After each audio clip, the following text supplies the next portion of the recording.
வணக்கம் சார். வணக்கம். வெற்றிகரமாக நேற்று எலெக்ஷன் நடந்து முடிஞ்சிருச்சு. அந்த வகையில் பார்க்கும்போது இதுக்கு முன்னாடி நடந்த சட்டப்பேரவை தேர்தலையும் தாண்டி இப்போ அதிகமான வாக்கு பதிவாயிருக்கு. 85.15% பதிவாயிருக்கு.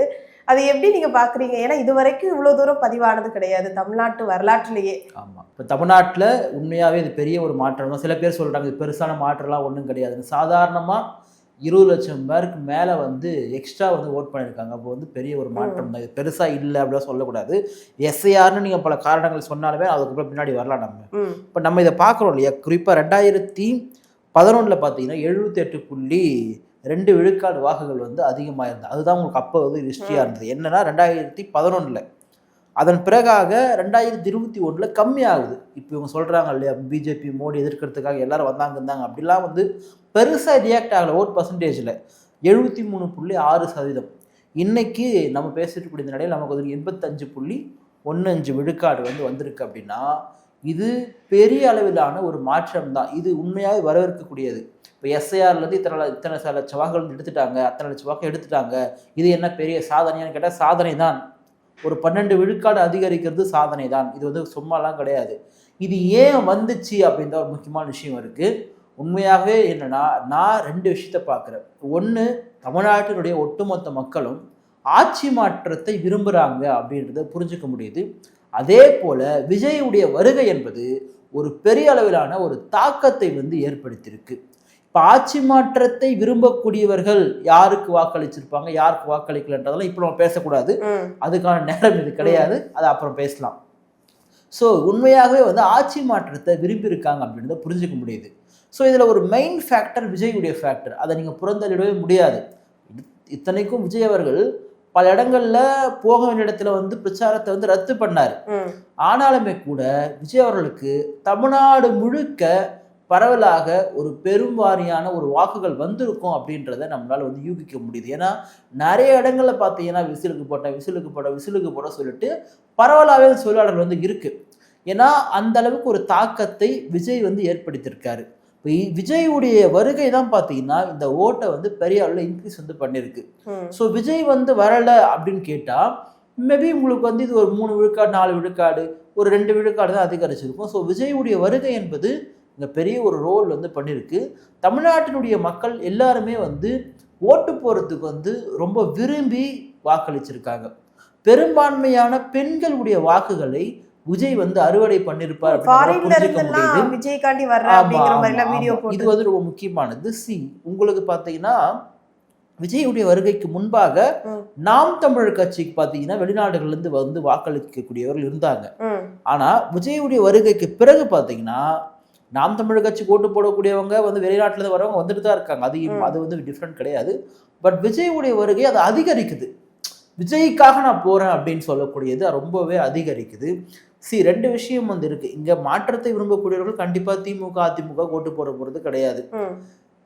சில பேர் இப்போ திமுக ஆட்சி பிடிக்கல, அடுத்த ஒரு ஆல்டர்னேட்டிவா இங்க எடப்பாடி பழனிசாமி தான் இருக்காரு, அதிமுக தான் இருக்கக்கூடியவங்க சில பேருடைய போடுவாங்க. பட் அந்த புது ரத்தம், யங்ஸ்டர்ஸ், புது வாக்காளர்கள், உண்மையான அரசியல் மாற்றத்தை பேர் விரும்பக்கூடியவங்களாம் பார்த்தீங்கன்னா ஒன்று போட்டிருந்தா டிவிகேக்கு போட்டிருப்பாங்க, அப்படிலாம் என்டிகேக்கு போட்டிருப்பாங்க. ஸோ யார் எவ்வளோ வாங்கியிருப்பாங்க அப்படின்றது நமக்கு இன்னும் ஒரு 9 நாள் காத்திருந்தால் நமக்கு தெரிஞ்சிருப்போது முழுமையாகவே நம்ம பார்த்துடலாம். ஸோ ஓவராலாக இந்த ஆட்சியின் மீது தமிழ்நாட்டு மக்களுக்கு ஒரு பெரிய அளவிலான அதிருப்தி இருக்கு. ஏன்னா திமுக முன் வச்சது அதிருப்தியே இல்லாத ஒரு ஆட்சி. நாங்கள் பெருசாக எங்களுக்கு எந்த விதமான அதிருப்தியே இல்லாமல் தான் இருந்துச்சு, அப்படியே பாரெங்கும் போட்டுறாங்க ஸ்டாலினுடைய ஆட்சி அப்படின்ற மாதிரிலாம் சொல்லியிருந்தாங்க. ஸோ அது இங்கே ரியாக்ட் ஆகிருக்கான்னு கேட்டால் என்னை பொறுத்த வரைக்கும் ஒரு வாக்கு சதவீதம், நீங்கள் இது ஒரு டேட்டா உங்களுக்கு ஒன்று சொல்லிட்டு நான் கடந்து போக விரும்புகிறேன். நான் இதை எதனால் சொல்கிறேன் அப்படின்றத நான் சொல்கிறேன். இப்போது ஸ்டாலின் அவர்களுடைய ஆட்சி பார்த்திங்கன்னா உங்களுக்கு கடந்த 2021 அவர் ஆட்சி அமைக்கிறாரு. அதுக்கு முன்னாடி 2016லையும் 2011லையும் பார்த்தீங்கன்னா அம்மையார் ஜெயலலிதாவுடைய அவங்க ஆட்சிக்கு வந்த டைம். 2011 பார்த்தீங்கன்னா 78.29 விழுக்காடு வாங்குறாங்க. ஓவரால் தமிழ்நாட்டு வாக்கு சதவீதம் போல் ஆகுது. அதே போல் 2016 பார்த்தீங்கன்னா 74.81 ஆகுது. ஸோ குறையுது. உங்களுக்கு 78லேருந்து உங்களுக்கு 74 குறையுது. ஸோ 4 விழுக்காடு கம்மியாகுது. இதே ஸ்டாலின் வரும் பொழுது அதிகரிச்சிருக்கான்னு பார்த்தா இன்னும் 1% குறையுது. நீங்க இது ஏன் நம்ம பெரிய அளவில் டிஃப்ரெண்ட் சொல்றோம்? இப்போ எஸ்ஐஆர் மூலமா எடுத்துட்டாங்கன்னு சொன்னா எஸ்ஐஆர் மூலமா எடுத்தாங்கன்னு சொல்றோம் இல்லையா? யாரு என் வாக்குரிமை போச்சுன்னு போய் நடு ரோட்டில் நின்னா அதை நீ கேட்கணும்ல? 10 ஓட்டு போயிடுச்சுப்பா, 20 ஓட்டு போயிடுச்சுப்பா. கண்டிப்பா எஸ்ஐஆர் வந்தது மூலமா நமக்குலாம் வாக்கு கம்மியாகும் தான் கண்டிப்பா எதிர்பார்த்துக்கிட்டு இருந்தோம். கம்மியாகும். ரெண்டாவது பேருக்கு வந்து ஓட்டு போயிடும், ஓட்டு வரல அப்படி இப்படின்னு சொல்லிட்டு எல்லாரும் ரிஜெக்ட் பண்ணிட்டாங்க. அந்த புகார் எங்கேயுமே இல்ல. ஓவரால் தமிழ்நாட்டிலே எனக்கு தெரிஞ்சு நம்ம எங்கேயுமே அதை பார்க்க முடியல. எஸ்ஐஆர் ஒரு நல்ல ஒரு விஷயம் அப்படின்றத நம்ம புரிஞ்சுக்கிறோம். எஸ்ஐஆர் நம்ம ஆரம்பத்துல வரவேற்றோம். ஏன்னு கேட்டா சில பேர் வந்து இவங்களுக்கு ஓட்டு அப்படிலாம் ஓட்டுல எத்தனை முடியாதுங்க. ஏன்னு கேட்டா நீ சொல்ற மாதிரி ஓட்டு எடுக்குதுன்னா அவனுக்கு என்ன லாபம்? எலெக்ஷன் கமிஷனுக்கு என்ன லாபம்? இல்ல ஆளுங்கட்சிக்கு என்ன லாபம்? ஒரு லாபம் கிடையாது. அதனால வந்து ஓட்டு வந்து எடுக்கல, அதை நீங்க புரிஞ்சுக்கணும். ஸோ 1967 பார்த்தீங்கன்னா இது வரைக்குமே இவ்வளோ பர்சன்டேஜ் வந்து வாங்கல. உங்களுக்கு திமுக வந்து ஆட்சிக்கு வர போறாங்க. 1967 முதல் முறையாக ஆட்சிக்கு வந்தாங்க. அப்போ திமுக வாங்கினது பார்த்தீங்கன்னா 76.57. அதன் பிறகாக பார்த்தீங்கன்னா 71 பார்த்தீங்கன்னா குறையுது, 71.10 குறையுது. ரெண்டாவது 77 வந்து திரு எம்ஜிஆர் அவர்கள் வந்து ஆட்சிக்கு வராரு. எம்ஜிஆர் அவர்கள் ஆட்சிக்கு வரும்பொழுது பார்த்தீங்கன்னா ரொம்ப ரொம்ப குறைவு. 72 பார்த்தீங்கன்னா 61.58 வந்து குறைஞ்சிருது. ஸோ இப்போ நம்ம இன்னொரு விஷயத்தை நான் சொல்ல நினைக்கிறேன். இப்போ விஜய் வந்து எம்ஜிஆர் மாதிரி தான் நினச்சிக்கிறாரு, எம்ஜிஆர் மாதிரி பண்ணுறாரு அப்படின்ட்டுலாம் சொன்னாங்க இல்லையா? என்னை பொறுத்த வரைக்கும் ஓட் ரீதியாகவும் சரி, இல்லை ஒரு இம்பேக்ட் கிரியேட் பண்ணதுமே சரி, விஜய் வந்து எம்ஜிஆரோட பெருசாக இருக்காரு ரியாலிட்டியில். நம்ம இது விஜய்க்கு வந்து சார்பு தன்மையோடலாம் பேசல, ஒரு ரியாலிட்டியில் வந்து சொல்கிறேன் நான். இந்த ஓட் இன்க்ரீஸ் அப்படின்றது விஜயுடைய அந்த ஒரு வருகையை தான் வந்து குறிக்குது. நான் அப்படி தான் புரிஞ்சுக்கிறேன். ஏன்னா உங்களுக்கு 77 வந்து எம்ஜிஆர் ஆட்சி வரும்பொழுது 61.56 தான் வாங்கியிருக்காரு. அதுக்கு முன்னே அவரு கிடையாது, ஓவரால் தமிழ்நாட்டினுடைய அந்த ஓட் வந்து பதிவானது சொல்கிறேன் நான். முன்னாடி 72.10 இருக்கு. அப்போ எம்ஜிஆர் மேலே கிரேஸ் இருந்திருந்தா 72ன்றது அட்லீஸ்ட் 75ஆவது ஆயிருக்கணும் இல்லையா? அது எப்படி இவ்வளோ குறையுது? ஸோ அப்போ யாருன்னா எஸ்ஐஆர் கொண்டு வந்துட்டாங்களா என்னன்னு தெரியல. ஸோ எம்ஜிஆரை விட வந்து அந்த பரவலான ஒரு ஈர்ப்பில் ஒரு ஓட்டை வந்து ஒரு கணிசமாக வாங்குறத பார்த்தீங்கன்னா விஜய் வந்து ஒரு பெரிய ரோல் பண்ணிட்டு தான் நான் பார்க்குறேன். ஏன்னா எம்ஜிஆர் இருந்தப்போ நம்ம இல்லை, ரெண்டாவது எம்ஜிஆர் இருந்தப்போ வந்து இவ்வளோ சமூக வலைதளங்களும் இல்லை. ஆனாலுமே கூட எம்ஜிஆர் இடத்துக்கு வர போறாருன்னு எல்லாரும் தெரியும். பக்கத்து ஊர்லேருந்து பக்கத்து மாவட்டத்திலாம் போயிட்டு எம்ஜிஆரை பார்க்க போயிருக்காங்க.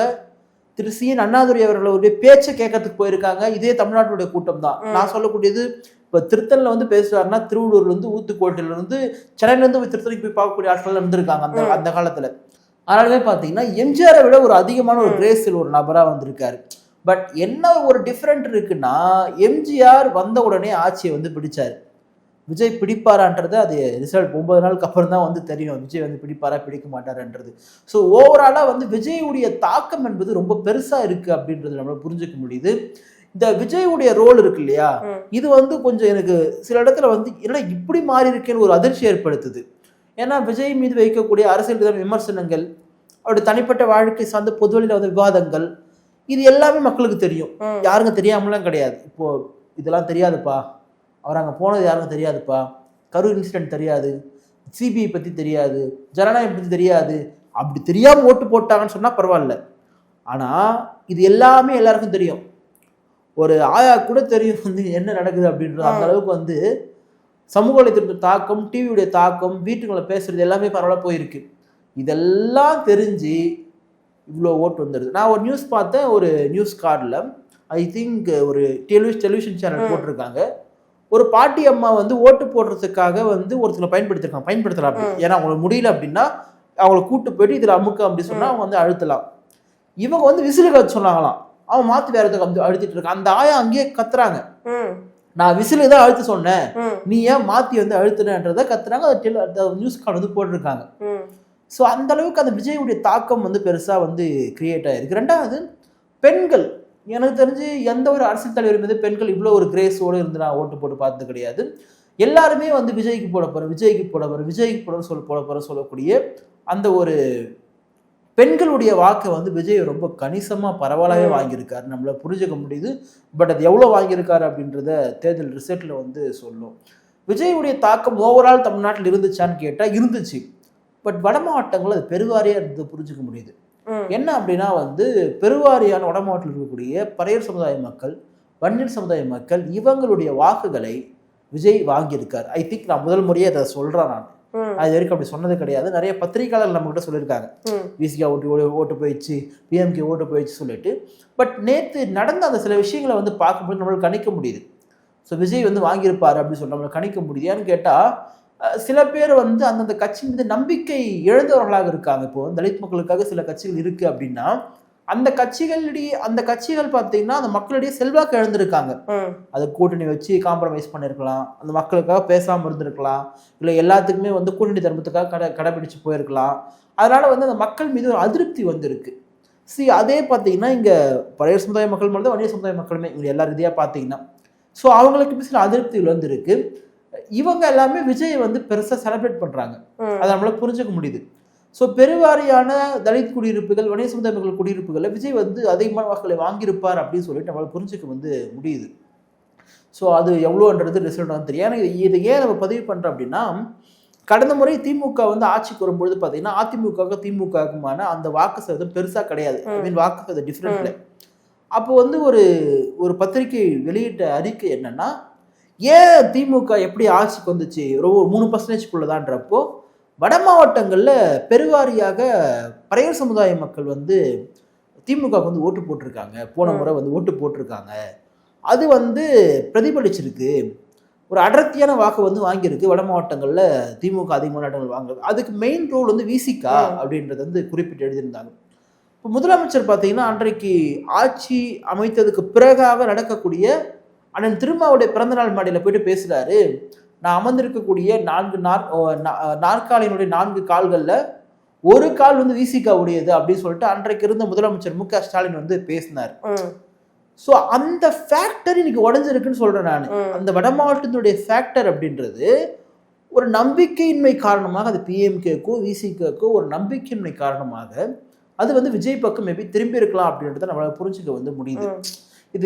இது வந்து ஒரு பெரிய ஒரு இழப்பா இந்த 2 கட்சிகளும் பார்க்கணும். நீங்க உங்களை வந்து ஒரு மீளாய்வு வந்து செய்ய வேண்டிய ஒரு நேரம் இது என்ன அப்படின்றத ஓட் பர்சன்டேஜ்ல தெரியும். அது வந்து நடந்திருக்கா நடக்கலையா இல்லை வெறும் யூகங்கள் மட்டும்தானா அப்படின்றது ஓட் பர்சன்டேஜ் வந்து தெரியும். இப்போ இது வரைக்கும் தமிழகத்துல பதிவாகாத வாக்கு வந்து இப்போ பதிவாயிருக்கு, 85% பதிவாயிருக்கு அப்படின்னா இதுக்கு முழுக்க காரணம் விஜய் தான் சொல்ல வரீங்களா? விஜய் நான் சொல்ல வரல, விஜயுடைய தாக்கம் பெருசுன்னு சொல்றேன் நான். நான் முதல்ல ஒண்ணு சொன்னேன், ஆட்சி மாற்றத்தை மக்கள் விரும்புகிறார்கள் என்பதை புரிந்து கொள்ள முடிகிறதுன்னு சொல்லிட்டு சொன்னேன் நான். திமுக வந்து ஆட்சிக்கே வராது, திமுக ஆட்சியை விட்டு போயிடும், இன்னைக்கே போயிடும் அப்படிலாம் சொல்றதுக்கான நாள் இது கிடையாது. அது ரிசல்ட் வந்து தெரியும் என்ன நடக்கும் அப்படின்றது. கண்டிப்பா ஒரு பரபரப்பு இருக்கும் இந்த ரிசல்ட். இது வரைக்கும் தமிழ்நாடு கண்டிராத ஒரு தேர்தல் காலத்தை கண்டிருது. ஏன்னா அதான் திரும்ப சொன்னாரு, ஒரு பெரிய ஒரு இது நடக்க போகுதுங்க 26 தேர்தலுக்கு பிறகுன்னு. அது இதுவான்னு சொல்லிட்டு நான் புரிஞ்சுக்கிறேன் நான். மேபி தொங்கு சட்டசபை வந்து அமையுமான்னு கேட்டா அதுக்கும் வாய்ப்பு இருக்கு. இப்போ நீங்க கேட்ட கேள்வி விஜய் மட்டும்தான் காரணமா என்று சொன்னால் விஜய் பெரும் காரணம் நான் புரிஞ்சுக்கிறேன். முதல் காரணம் சொன்ன இல்லையா, மாற்றத்தை விரும்புவோர். அந்த மாற்றத்தை விரும்புவோர் விஜய் போட்டிருக்கலாம், அண்ணன் சீமானுக்கு போட்டிருக்கலாம், ஏன் அதிமுகவுக்கு போட்டிருக்கலாம். இந்த 3 காரணம் வந்து இருக்கு. இந்த 20 lakhs மேல வந்து ஓட் வந்து இன்க்ரீஸ் ஆயிருக்கு இல்லையா, அதுக்கு காரணம் நான் வந்து விஜய்ன்னு சொல்றேன் நான். அந்த இதுக்கு காரணம் விஜய்ன்னு சொல்றேன் நான். ஓட்டு போடாம வீட்டுல உட்காந்து ஆயாக்கள் அம்மாக்கள்லாம் வந்து பசங்க கூட்டின்னு போயிட்டு ஓட்டு போடு, விஜய்க்கு போடு, விசிலுக்கு போடு அப்படின்னு சொல்லிட்டு தலைப்பிட்டு இருக்காங்க. ஸோ அதை நான் சொல்ல வர்றேன் உங்களுக்கு. அப்படி சொல்ல வர்றேன். அதை அப்படி வந்து பண்ணிட்டு வாய்ப்பு வந்து விஜய்க்கு ரொம்ப ஃபேக்ட் இருக்குன்னு நான் சொல்றேன் நான். இன்னொரு முக்கியமான விஷயம், நேற்று நீங்க பார்த்ததுல ஒரு ஆச்சரியமான ஒண்ணு, ட்ரெஸ் கோட். பல பேரோட ட்ரெஸ் கோடு பார்த்தீங்கன்னா காக்கி கலர்ல பேண்ட், ஒயிட் கலர்ல ஷர்ட். நான் என்ன சொல்றேன்னா, ஒயிட் ஷர்ட் போடுறது வழக்கம், எல்லாரும் போடுறது வழக்கம். பட் காக்கி பேண்ட் போடுறதுமே வழக்கமான ஒரு கேள்வி வருது. நேத்து அஜித் சொல்லாத ஒரு வார்த்தையை சொன்னதா வந்து பரப்பி விட்டானுங்க. ஆட்சி மாற்றம் வேணுமான்னு கேட்டா நோ நீட் அப்படின்னு அஜித் சொன்னதாக ஒரு செய்தியை வந்து விட்டாங்க. அது பொய்யான செய்தி. அப்போ எந்த அளவுக்கு எவ்வளவு வேலை செய்யறாங்க பாருங்க. அஜித் வச்சு விளம்பரம் தேவையா? அந்த மனுஷன் விளம்பரம் வேணாம்னு சொல்லி ஒதுங்கக்கூடிய ஒரு நபரு, அவரை வச்சு விளம்பரம் தர்ற நீ. இதனாலதான் ரொம்ப யாரா சொல்லிட்டு ஒயிட் அண்ட் ஒயிட்ல வந்துட்டாரு அவரு. என்னடா நீங்க சாயங்க பூசிங்க போல சொல்லிட்டு ஃபுல்லா white and white, pure white and ஒயிட்ல வந்துட்டாரு. மற்றவர்களாம் பார்த்தீங்கன்னா ஒரு காக்கி வெள்ளை ஷர்ட்ல வந்து பார்த்தீங்கன்னா ஒரு பெரிய மீம்ஸ் வந்து கிரியேட் பண்ணி போட்டிருந்தாங்க. என்ன காரணம் அப்படின்னு சொல்லிட்டு. எனக்கு பொதுவாகவே நடிகருடைய சப்போர்ட் என்பது நடிகர்களுக்கு தான் இருக்கும் அப்படின்றத புரிஞ்சுக்க முடியுது. 2வது, அதிமுகவுடைய ஆட்சி காலம் என்பதும் திமுகவுடைய ஆட்சி காலம் என்பதும் திமுகவிற்கு பெருவாரிய நடிகர்களுடைய வாக்கு எப்போதுமே இல்லை. நடிகர் சங்கமா இருந்தாலும் இதுவா இருந்தாலுமே அம்மையார் ஜெயலலிதாவோட தான் ஓட்டு போடுவாங்க. ஏன்னு கேட்டா எம்ஜிஆர் அவர்களுக்கு ஓட்டு போட்டாங்க, அம்மையார் ஜெயலலிதாவுக்கு ஓட்டு போட்டாங்க. அதான் ரீதி எதுவுமே இருக்கலாம். ரெண்டாவது இவங்க எல்லாரோட விஜய் பெருசா இருக்காரு ஓட் பேங்க்ல. ஏன்னா இதை யூகிக்கவே முடியல எப்படி இந்த மாதிரி கிரியேட் ஆச்சு. ஏன்னா நம்ம விஜய் மேல இப்ப நம்மளுமே வந்து அரசியல் விமர்சனம் ஓகே, தனிப்பட்ட ரீதியா ஒரு நாள் விமர்சனம் வைக்க மாட்டோம், அது தேவை கிடையாது, எனக்கு அரசியல தேவை கிடையாது. ஆனா விஜய் அவர்களுடைய அந்த தாக்கம் வந்து நேத்து அந்த அடிச்ச விசில் சத்தன்றது தமிழ்நாட்டே வந்து எல்லாருடைய கதை ஜவ்வு கிழிச்சிச்சுன்னு தான் சொல்லலாம். ஏன்னா அந்த அளவுக்கு ஒரு பெரிய ஒரு கிரியேட் ஆயிருக்கு. சரி, திருப்பி திருப்பி வந்து மக்கள் ஒரு செய்தி உணர்த்துறாங்க. எப்பொழுதுமே மக்கள் வந்து மாற்றத்துக்கு தயாரா இருக்கிறாங்க. என்னன்னா வந்து மாற்றமே வேற நினைக்கக்கூடியவங்க கிடையாது. இப்போ ஓட்டுக்கு துட்டு கொடுத்தாங்களா, எல்லாரும் கொடுத்தாங்க. கொடுக்காதவங்க அப்படின்னு நீங்கள் சொல்லவே முடியாது. திராவிட கட்சிகள் போட்டி போட்டுக்கொண்டு கொடுத்தார்கள், எல்லாருமே வாங்கிக்கினாங்க. ஏன் வாங்கிக்கிறாங்கன்னா நீ மக்கள் துட்டை தான் திருப்பி தர நீ, ஆனால் ஓட்டு உனக்கு போடல, அது மட்டும் புரிஞ்சுக்க முடியுது. ஏன்னா ஓட் வந்து மாற்றத்தை விரும்பாத மக்கள் போட்டிருந்தாங்கன்னா உங்களுக்கு இந்த 12% இன்க்ரீஸ் ஆகிருக்காது. எல்லாருமே போய் ஓட்டு போடுறாங்க, பெரியவங்க இருக்கணும் சின்னவங்க இருக்கும், எல்லாருமே ஓட்டு போடுறாங்க. அந்த ஓட்டுற இதுதான் உணர்த்துது மாற்றத்தை விரும்புகிறாங்க. விஜயோடைய இம்பாக்ட் வந்து பெருசாக வந்து இருக்குன்றது தான். ஸோ மாற்றத்தை விரும்பக்கூடிய மக்கள் நான் அதான் சொல்கிறேன். அவங்க நாம் தமிழுக்கு போட்டிருக்கலாம், டிவிகேக்கு போட்டிருக்கலாம், ஈவன் அதிமுகவுக்கு போட்டிருக்கலாம், யாருக்கு வேணால் போட்டிருக்கலாம். அதை நம்ம யாருன்னா சொல்ல முடியாது, யாருக்கு வேணால் போட்டிருக்கலாம். அப்போ இந்த 3 பேருமே இதை வந்து அறுவடை பண்ணுறாங்க. விஜயும் அறுவடை பண்ணுறாரு, சீமானனும் அறுவடை பண்ணுறாங்க, அதிமுகவும் அறுவடை பண்ணுறாங்க. ஸோ இந்த 3 பார்ட்டியுமே வந்து இந்த அறுவடை வந்து பண்ணுறாங்க. அதான் ஒரு யங்ஸ்டர்ஸ் திராவிட கட்சிகள் வேண்டாம், இவனும் ஊழல்வாதி அவனும் ஊழல்வாதி, இவனும் ஓட்டு கொடுத்து மக்களை ஓட்டுக்கு பணம் கொடுத்து மக்களை வாங்குறான், அவனும் ஓட்டுக்கு பணம் கொடுத்தக்கூடிய மக்களை வாங்குறான்னு நினைக்கக்கூடியவங்க கண்டிப்பாக அதிமுக போட்டிருக்க மாட்டாங்க. அதனால புரிஞ்சுக்க முடியும். ஏன்னு கேட்டால் அவன் போட்டு அவசியம் கிடையாது. ஸோ அப்போ இந்த 2 கட்சிகள் இந்த 20% 20 lakhs மேலே இருக்கக்கூடிய வாக்கை வந்து பெருசாக அறுவடை பண்ண வாய்ப்பு இருக்குது. அந்த பெருசாக அறுவடை பண்ணுறது வந்து விஜய்க்கு பெரும் பங்கு இருக்கிறத நம்மளுக்கு புரிஞ்சிக்க முடியுது. ஓவரால் பார்த்தீங்கன்னா ஒரு பெரும் பங்கு விஜய்க்கு வந்து இருக்கு அப்படின்றத புரிஞ்சிக்க முடியுது. இப்போது நடிகர்களுடைய வாய்ஸ் சில பேர்லாம் விஜய்க்காக கேம்பெயின் பண்ணிட்டாங்க போயிட்டு. பல நடிகர்கள் பார்த்தீங்கன்னா விஜய்க்காக அந்த நான் ஒன்று கேட்கணும் உங்கள்கிட்ட, பாரஞ்சித் அண்ணாவுமே அதே காஸ்டியூம்லேயே வந்திருந்தாரு, அதே எப்படி பார்த்து? ஆமாம், எனக்கு அது பெரிய சர்ப்ரைஸாக தான் இருந்துச்சு. எனக்கு என்னன்னா வந்து அவர் வந்து எப்பயும் ஒரு மாற்றம் விரும்பக்கூடிய ஒரு நபர் தான். கண்டிப்பாக வந்து இல்ல மாற்றத்தை விரும்புற நபர் தான். ஆனா இந்த காஸ்டியூம் யாரும் எதிர்பார்த்திருக்கீங்க? அவர் யாரு போட்டு எனக்கு எப்படி தெரியும், தெரியாது. பட் அவருமே இதே காஸ்டியூம் தான். பட் அது திட்டமிட்டு பண்ணாரான்னு தெரியல. எல்லாருமே பண்ணும்போது அவருமே பண்ணிருக்காருன்னு தெரியல எனக்கு கிட்டத்தட்ட. ஏன்னா நிச்சயமா ரஞ்சித் அண்ணன் வந்து ஒரு மாற்றத்தை விரும்பக்கூடிய நபர் தான். ஏன்னா நார்மலா இப்ப எலெக்ஷனுக்கு ஓட்டு போட போறாங்க அப்படின்னு பார்த்தோம்னா இந்த காஸ்டியூம்னா கண்டிப்பா இவங்க விசிலுக்கு தான்ப்பா போட்டிருக்காங்க. அந்த காஸ்டியூமை வச்சு இவங்க இதுக்கு தான் போட்டிருக்காங்கிறது அவங்க சொல்லாம சொல்லிட்டாங்க. அந்த வகையில ரஞ்சித் அண்ணாவுமே அந்த காஸ்டியூம் போட்டு வந்ததுக்கு அப்புறம் பார்க்கும்போது நமக்கு அப்படி தோணுது இல்ல. அப்படி தோணுனா எடுத்துங்கன்னு சொல்றேன், வேணாம்லாம் சொல்லல, தோணுனா எடுத்துங்க. அதுதான் சொல்றேன். எல்லாருக்குமே வந்து இப்ப ரஞ்சித் அண்ணன் வந்து ஊழலை சாதி மத அரசியலை ஆதரிக்கக்கூடிய நபரான்னு கேட்டால் கிடையாது. ஒரு மாற்றத்தை வந்து ஆதரிக்கக்கூடியவர். அந்த மாற்றத்திற்கு ஒரு வாக்களிச்சுப்பார், அவ்வளவுதான். எனக்கு வந்து அப்படிதான் புரிஞ்சுக்க முடியும். அவர் யாருக்கு ஓட்டு போட்டிருப்பாரு எனக்கு தெரியாது. அப்படி சொல்லவும் கூடாது, இவங்களுக்கு தான் இன்னொரு ஓட்டு போட்டா அப்படின்றத இப்ப சொல்லவும் கூடாதுமே கூட, அப்படி சொல்லக்கூடாது நம்ம. அதனால வந்து மாற்றத்தை விரும்பக்கூடிய எல்லாமே ஓட்டு போட்டிருக்காங்க. அதான் சொல்ல, சினிமாவில் இருக்கக்கூடிய பல பேர் வந்து தனிப்பட்ட முறையில் ஒவ்வொரு வேட்பாளருமே ஆதரிக்கிறாங்களே, இது யாருக்குமே நடக்கல இது வரைக்கும். கட்சியினுடைய நட்சத்திர பேச்சாளர்கள்லாம் சினிமா சாதகம் இருப்பாங்க, அவங்க ஆதரிக்கிறது வேற.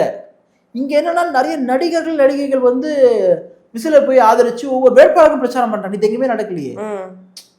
இது என்னன்னா தமிழ்நாட்டு டிஃப்ரெண்டான இந்த தமிழ்நாட்டினுடைய அந்த நீங்க 1967 எடுத்தாலும் சரி, அதுக்கு முன்னாடி எடுத்தாலுமே சரி, இப்படி ஒரு பெரிய இம்பாக்ட் வந்து கிரியேட் பண்ணல. ஏன் அப்படின்னு கேட்டேன். எனக்கு ஒரு விஷயம் மட்டும் புரியுது. விஜய் மேல இருக்கக்கூடிய கிரேஸையுமே தாண்டி மக்களுக்கு இந்த 2 கட்சியின் மீதுவே ஒரு வெறுப்பு இருக்கு. ஆனா காலங்காலத்துக்கு நீங்க தான் ஆண்டுட்டு இருப்பீங்களா? அப்படி ஆளக்கூடிய நீங்க என்ன நியாயவான்களா, இல்லை நீங்க என்ன நீதிமான்களா? நான் என்ன சொல்றேன், ஒரு நாய்க்குட்டி கூட 30,000 1 லட்சம் ரூபாய் வரைக்கும், பல லட்சம் வரைக்கும் பார்த்தீங்கன்னா நாய்க்குட்டி வாங்குறாங்க, ஒரு நாய்க்குட்டியை. சரிங்களா? நம்ம நிலைமை என்னன்னா 300 ரூபாய்க்கு 3000 ரூபாய் வரைக்கும் தான். அப்போ இந்த ஒரு கேடுகட்ட அரசியலை மக்கள் எதிர்க்கிறார்கள். வாக்குக்கு பணம் கொடுக்கறதும் தப்பு, வாக்குக்கு பணம் வாங்குறதும் தப்பு. எல்லார் மனசாட்சிக்குமே தெரியும் யார் யார் பணம் கொடுத்தாங்க, எல்லா தொகுதியிலுமே கொடுத்தாங்களா, யார் கொடுக்கலன்றதும் தெரியும். எனக்கு தெரிஞ்சு 2 கட்சியும் கொடுத்துருக்க வாய்ப்பு கிடையாது. டிவிகேவும் என்டிகேவும் கொடுக்க வாய்ப்பு கிடையாது. ஏன்னு கேட்டால் அப்படி கொடுக்குற அளவுக்கு அவங்க பெருசாக பணம் கிடையாது. ஒரு சில இடங்கள்ல வந்து டிவிக்கு யாரோ கொடுத்தாங்கன்ற மாதிரிலாம் சில பேர்லாம் எழுதுனாங்க. பட் பெருவாரியா அப்படிலாம் இல்லை. பெருவாரியான நியூஸ் வந்து அப்படி கிடையாது. இதில் ஆர்வக்கோளர்கள் சில பேர் வந்து ஓட்டு போட்டதை வீடியோ போடுறானுங்க, சில பேர்லாம் யாருக்கு அழுத்தினா அப்படின்றது, அதெல்லாம் தப்பு, அப்படி பண்ணக்கூடாது. அப்படி பார்க்கும்போது நம்ம சிஎம் சாரும் சரி, சீமானனும் சரி, இவங்க எல்லாமே விசிலுக்கு தான் போட்டாங்கங்கிற மாதிரி ஒரு வீடியோ வேற வைரல் ஆகிட்டு யாருன்னா கொளுத்தி போறதா இருக்கும். அப்படிலாம் ஒன்றும் கிடையாது, அப்படிலாம் போட்டிருக்க மாட்டாங்க. அது யாருன்னா சும்மா கொளுத்தி போறதா இருக்கும். அதனால வந்து அது தெரியல எனக்கு, அது மாதிரிலாம் வந்து போட்டிருக்க மாட்டாங்க. அது எப்படி போடுவாங்க? என்ன அத்தனை வருஷம் அது நடக்காது ஒன்று நமக்கே தெரியுது, ஆனா இப்படிலாம் போடுறாங்களே. அது சில பேர் இன்னும் ஓவரா பண்றது, அதாவது டிவி கேட்கக்கூடிய சில பேர்லாம் அது ஓவரா பண்ணக்கூடிய, பவரா எழுதக்கூடியது, அப்படிலாம் கிடையாது. பட் இந்த தேர்தல் என்பது மாற்றத்திற்கான தேர்தல். இந்த தேர்தல் என்பதனுடைய நாயகனாக ஒரு விஜய் இருந்திருக்கார் அப்படின்றத புரிஞ்சுக்க வந்து முடியுது. ஸோ மக்கள் வந்து அதிகமாக விழிப்புணர்வோடு ஓட்டு போடுறது ரொம்ப நல்லது. ஏன்னா இப்படி அப்படியே ஓட்டு போட்டாங்கன்னா ஒரு 10-15 வருஷத்தில் திராவிட கட்சி நிச்சயமாக காலி ஆகிடும். அப்படி காலியாகிறது தமிழ்நாட்டுக்கு நல்லது. ஏன்னு கேட்டால் இவர்கள் யாரும் நீதிமன்றம் உத்தமர்கள் வந்து கிடையாது இவங்களை ஆட்சி பண்ணுறதுக்கு. பட் இது பெரிய ஒரு கம்யூனிஸ்ட் ஆட்சிப்பா, இது பெரிய ஒரு ஜனநாயக ஆட்சிப்பா, இந்த ஆட்சியை தொடரணும்னு சொல்றதுக்கு இவர்கள் ஒன்றும் நல்லவர்கள் வந்து கிடையாது. அத்தனை பேருமே அவருடைய கரங்கள் பார்த்தீங்கன்னா கரை படிந்த கரங்கள். என்ன கரைனா வந்து ஊழல் கரை, பல ஆபத்தான குற்றங்களை செய்த ஒரு கரங்கள். அந்த கரங்களுக்கு வந்து நம்ம ஓட்டு போட்டால் தமிழ்நாட்டை இன்னும் குட்டி சவராகி நாசனமாக தான் வந்து ஆக்குவோம். ஸோ இந்த ஒரு 12% வந்து இன்க்ரீஸ் ஆனது ஒரு பெரிய ஒரு இம்பேக்ட் தான். இதை வந்து ஜீர்ணிச்சிக்க முடியாதவங்க, திமுகவுக்கு சொம்பா இருக்கக்கூடியவங்க தான் பார்த்தீங்கன்னா அப்படிலாம் ஒன்றும் கிடையாது, அதெல்லாம் ஒன்றும் கிடையாது, என்ன கிடையாது. உன் கணக்கு படி பார்த்தா 20 லட்சம் ஓட்டு, அது 20 லட்சம்ன்றது ஒரு பெரிய நம்பர் இல்லையா? கண்டிப்பா அதிகம். 20 லட்சம் ஒரு பெரிய நம்பரே இல்லைன்ற அளவுக்குலாம் நீங்க பேச ஆரம்பிச்சிட்டானுங்க. சரி, அப்போ ஏன்டா வந்து 21 உங்க ஸ்டாலின் ஆட்சிக்கு வர அந்த டைம்ல வந்து ஏன்டா பெருசா யாரும் பேர் ஓட்டு போடலன்னு கேட்டா எங்க வச்சுப்பாங்க மூஞ்ச? அதனால ஒரு மாற்றம் நடக்கும் பொழுது அதை வந்து ஏத்துக்கிறது பார்த்தீங்கன்னா ஒரு மனப்பான்மை வந்து இருக்கணும். இப்போ விஜயுடைய தாக்கம் பெருசா இருக்குன்றத புரிஞ்சுக்க முடியுது. அப்படி புரிஞ்சுக்கிறதுனாலே நம்ம வந்து விஜயுடைய சார்பு தன்மை எடுக்கிற அர்த்தம் கிடையாது. ஒரு உண்மையே உண்மைன்னு சொல்ல போறோம். அவருடைய இம்பாக்ட் கிரியேட் ஆயிருக்கு. அதை நான் கண் கூட பார்க்குறேன், நான் பல இடங்கள்ல பார்க்குறேன். அப்போ அந்த இம்பாக்டை சொல்லும்போது ஏற்றுக்கிறது உங்களுக்கு என்ன பிரச்சனை? இப்போ நீ கொத்தடிமையா இருக்கின்றதுனால எல்லாருமே கொத்தடிமையா இருக்கணும்னு அவசியம் கிடையாது இல்லையா? அதனால இந்த தேர்தலில் வந்து இன்க்ரீஸ் ஆகக்கூடிய ஒரு பெரிய ஒரு காரணம் விஜய் இருக்காரு. பிளஸ் அதே சமயம் மாற்றத்திற்காக விரும்பக்கூடியவங்க இருக்காங்க அப்படின்றத நம்ம சொல்லக்கூடியது. இப்போ கரூர்ல தான் ஒரு பெரிய பேரிழப்பு நடந்தது, உங்களுக்கு தெரியும்னு நினைக்கிறேன். ஆனா அந்த வகையில் இப்போ எலெக்ஷன்ல வந்து கரூர்ல தான் அதிக சதவீத வாக்குகளே அதிக சதவீத வாக்கு ஏன் வாங்கினாங்கன்றது நான் ஆஃப்டர் எலெக்ஷன்ல வந்து சொல்றேன். பெருசா பணம் வந்து வேலை செஞ்சாங்க, சரிங்களா? நான் அந்த மக்கள் வந்து கிட்டத்தட்ட 91% அங்க பதிவாயிருக்கு, அங்கதான் அதிகமா பதிவாயிருக்கு. யாரு ஓட்டு போட்டிருப்பாங்கன்றது தெரிஞ்சிடும். உங்களுக்கு வர இன்னும் 9 நாள்ல தெரிஞ்சிடும் இல்லையா? 4ஆம் தேதி தெரிஞ்சிடும் யாருக்கு ஓட்டு போட்டாங்க, யார் எதிர்த்திருக்காங்க, எவ்வளோலாம் பணம் அங்கே கொடுத்தீங்க முதற்கொண்டு தெரியும். சில இடங்கள்லாம் வந்து 3000 ரூபாய் 8000 ரூபாய் கொடுத்தலாம் சொல்லிட்டு கேள்விப்படுறேன் நான். என்னடா இவ்வளோ வந்து கொடுக்குறீங்க அத்தனை பேருக்குன்ற மாதிரிலாம் நமக்கு தெரியல. இப்போ கொடுத்ததே இவ்வளோனா அடிச்சது எவ்வளோ இருக்கும் அதை யோசிச்சு பார்க்கும்போது நமக்கு பெரிய ஒரு ஆச்சரியமா இருக்குது. இவ்வளோ பேருக்கு இவ்வளோ காசு கொடுக்குற அப்படின்றதெல்லாம். அதனால் வந்து கரூர் மக்கள் நிச்சயமாக வந்து யாரை தேர்ந்தெடுத்திருப்பாங்க அப்படின்றது அவங்க உண்மையாக எதுவும் தெரிஞ்சிடும். ஸோ கரூர் இன்சிடென்ட்டுக்கு பிறகாக அவங்க பெரிய ஒரு இம்பேக்ட் வந்து ஓட் பேங்க்ல கிரியேட் ஆயிருக்குன்னா அங்கே காசும் ஒரு பெரும் பங்கு வந்து வேலை செஞ்சிருக்கு. அந்த காசு யார் கொடுத்தாங்கன்றது எல்லாருக்கும் தெரியும். அந்த மக்கள் வந்து உண்மையாக யார் ஓட்டு போட்டாங்கன்றதும் தெரியும்.